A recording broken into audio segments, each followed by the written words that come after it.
শয়তান আল্লাহকে চ্যালেঞ্জ দিয়েছিল, আল্লাহ আপনি তো জান্নাতে ঢোকাতে পারবেন না, এতগুলো জান্নাত কেন বানালেন? জাহান্নাম আরো বেশি হলে ভালো হতো। আল্লাহ বললেন কেন? শয়তান বলে, আল্লাহ এই সবগুলার আমি ওয়াসওয়াসা দিয়ে মুনাফিক বানিয়ে নাস্তিক বানিয়ে জাহান্নামে ঢুকাবো।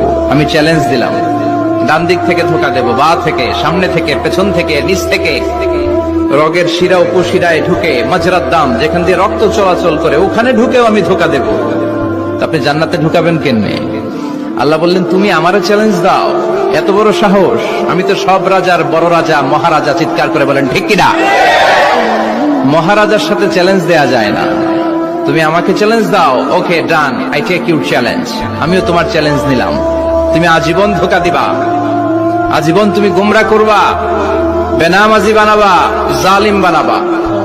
কিন্তু আমার বান্দা কোন তাফসীরুল কোরআনের মাহফিলে এসে, কোন এক ওয়াক্তের নামাজে মসজিদে ঢুকে, অথবা মাঝরাতে ঘুম ভেঙে গেলে তাহাজ্জুদের জায়নামাজে চোখের পানি ছেড়ে যখন ক্ষমা চাইবে, আমি সব গুনাহ মাফ করে দেব। তুই কি করবি?